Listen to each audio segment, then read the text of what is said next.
Here's how I created this 3D lips using Adobe Illustrator. I started the process in Procreate just because I find it quicker to sketch by hand on the iPad, but you can totally do this from scratch in Illustrator too. What really matters is that you end up with a flat illustration of lips that you like. So once you've got your drawing, import it into Illustrator. If you did it in Procreate or any other app, make sure it's a high-resolution image. That will help with the tracing. Now go to Image Trace and choose the 6 colors preset. Then click Expand and Illustrator will convert the traced image into individual vector shapes.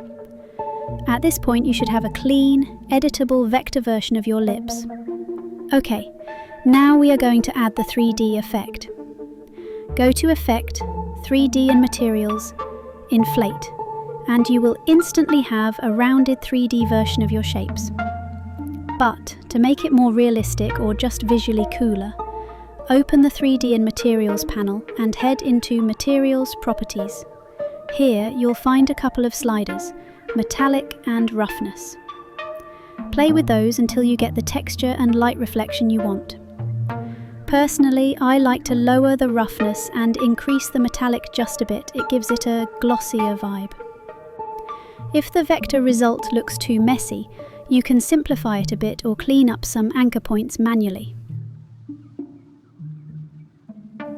Once you're happy with how your lips look, you can start duplicating and rearranging them to create a full composition. This is where you can get creative. Play with rotation, scale.